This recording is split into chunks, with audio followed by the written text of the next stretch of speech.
Hey guys, you're listening to English Made Simple. This is episode number 55, número 55.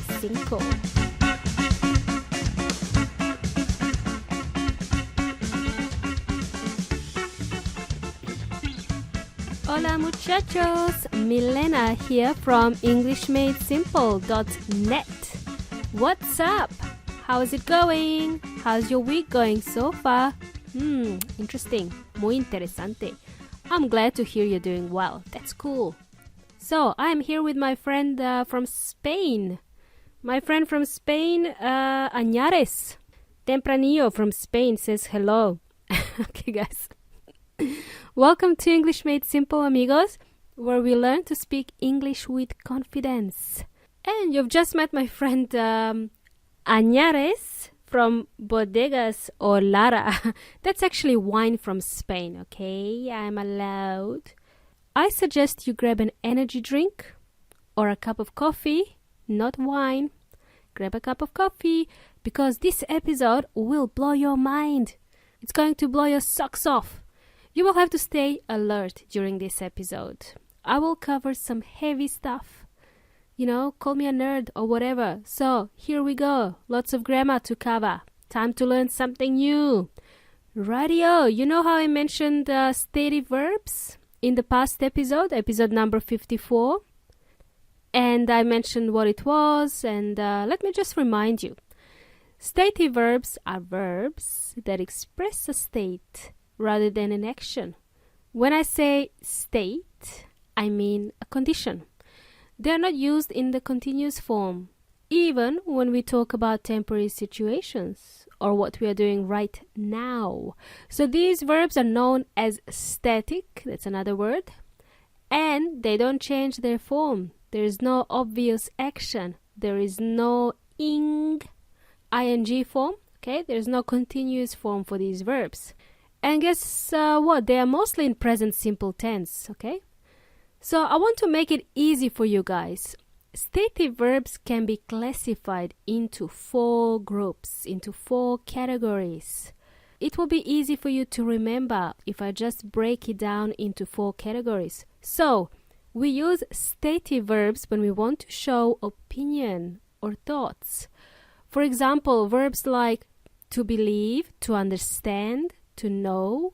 We use stative verbs when we want to show possession. That's the second group, when we want to show possession. Verbs like to have, to own, to possess. And we use stative verbs when we want to show senses, different senses. Verbs like to hear, smell, see, and feel, for example.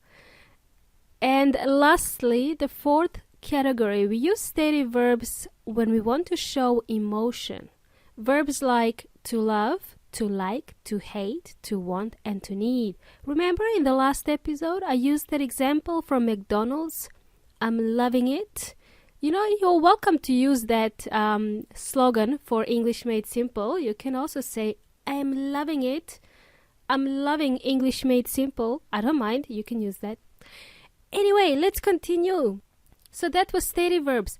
But the verbs that can be used in continuous form are called dynamic verbs or action verbs.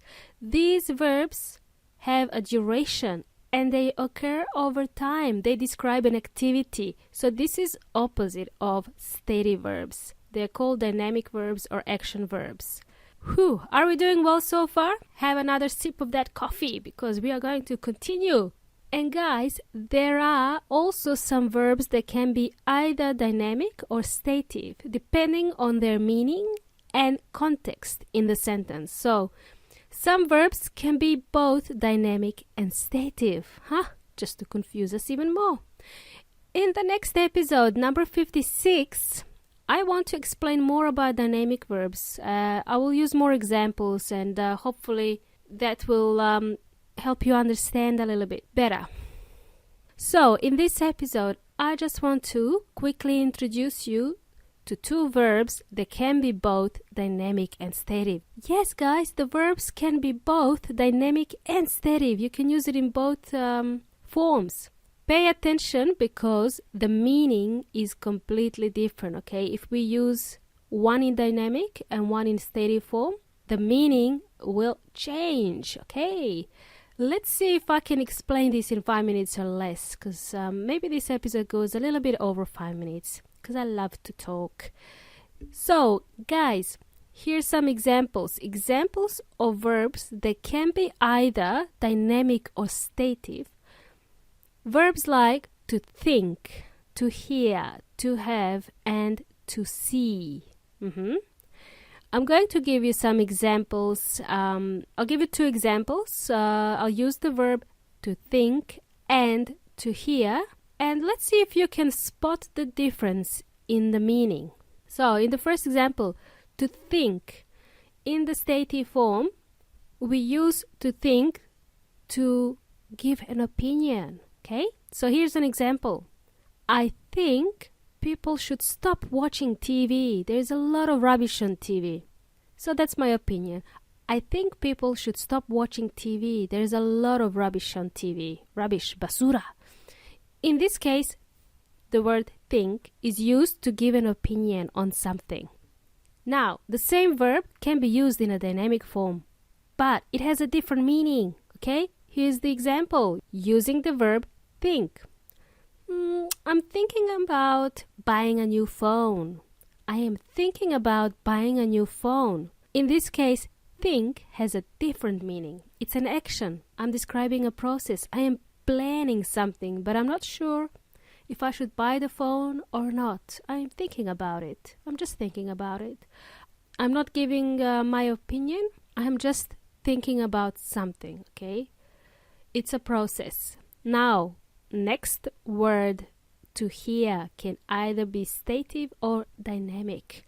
Example number 2. To hear, which is oír. Stative form would be you hear my voice coming from your listening device, like either your phone or your computer. So you hear my voice coming from your phone, for example. The same verb used in dynamic form would be you are hearing voices, for example. You are hearing voices. So we are using the ing form of this verb. You are hearing voices. Same as in the previous example, we use the ing form, which describes an action usually. You are hearing voices has a completely different meaning. It means you are imagining things. It means the voices are not real. You're hearing voices, maybe they're not real. It's in your head. Anyway, I hope that made sense, okay? I introduced you to stative and dynamic verbs. And in the next episode, I will give you more examples. This is going into the advanced level of English. So if you can see the difference between dynamic and stative, you're well on your way to speaking English confidently and fluently. Excellent! And this is the end, my friends. Until we meet again, have a great rest of the week and I shall speak with you soon. My friend Tempranillo says hello. Alright, hasta la próxima. Ciao!